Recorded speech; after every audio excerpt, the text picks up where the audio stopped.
નવરાત્રી દરમિયાન શાંતિ દોહડવાનો પ્રયાસ કરનારાને ગૃહરાજ્યમંત્રી હર્ષ સંઘવીએ સ્પષ્ટ અને આક્રોશ સંદેશ આપી દીધો છે। 3 દિવસ પહેલા બહિયલમાં થયેલા પથ્થરમારા અને તોડફોડને લઈને નિવેદન આપતા હર્ષ સંઘવીએ કહ્યું કે એક પણ દંગાઈઓને છોડવામાં નહીં આવે। શુક્રવારે રાત્રે હર્ષ સંઘવી બહિયલ પહોંચ્યા અને માતાજીની આરતીનો લાવો પણ લીધો હતો। સાથે જ મોડે સુધી ગરબા રમવાની વાત પર પણ તેમણે વિરોધીઓ પર પ્રહાર કર્યા। બહિયલમાં માં અંબાના ગરબા ઉપર માંડવા ઉપર જે પ્રકારે પથ્થરમારો કરવામાં આવ્યો અને ગાંધીનગર પોલીસે જે ગણતરીની મિનિટોમાં સમગ્ર ઘટના ઉપર જે કંટ્રોલ લીધો અને કંટ્રોલ થતાની સાથે જ સૂરજની પહેલી કિરણો પહેલા આ દંગાઈઓ કોઈ ઘરની અંદર છુપાયા હતા તો કોઈક અભરાઈએ છુપાયા હતા,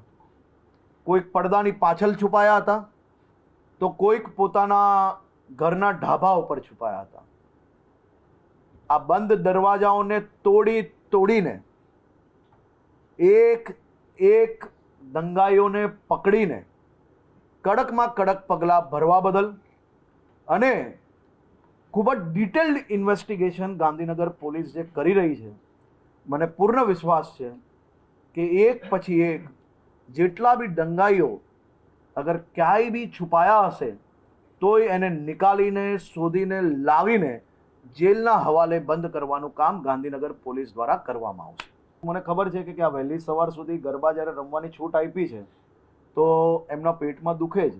અને એ સ્વાભાવિક વાત છે કે એ લોકોને ના ગમી શકે, પરંતુ રાજ્યના નાગરિકો કેટલા વાગ્યા સુધી મા અંબાની ભક્તિ કરી શકે એ નક્કી કરવાનો હક એમને બી કોઈ આપ્યો છે। મારું એવું માનવું છે કે ગોધરાની ઘટના આપ સૌએ જોઈ,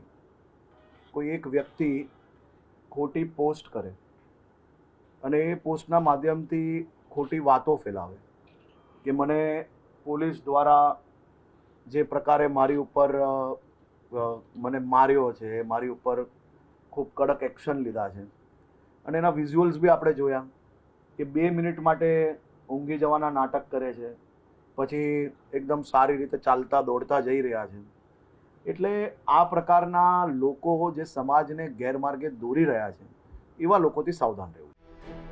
નવરાત્રી દરમિયાન શાંતિ દોહડવાનો પ્રયાસ કરનારાને ગૃહરાજ્યમંત્રી હર્ષ સંઘવીએ સ્પષ્ટ અને આક્રોશ સંદેશ આપી દીધો છે। 3 દિવસ પહેલા બહિયલમાં થયેલા પથ્થરમારા અને તોડફોડને લઈને નિવેદન આપતા હર્ષ સંઘવીએ કહ્યું કે એક પણ દંગાઈઓને છોડવામાં નહીં આવે। શુક્રવારે રાત્રે હર્ષ સંઘવી બહિયલ પહોંચ્યા અને માતાજીની આરતીનો લાવો પણ લીધો હતો। સાથે જ મોડે સુધી ગરબા રમવાની વાત પર પણ તેમણે વિરોધીઓ પર પ્રહાર કર્યા। બહિયલમાં માં અંબાના ગરબા ઉપર માંડવા ઉપર જે પ્રકારે પથ્થરમારો કરવામાં આવ્યો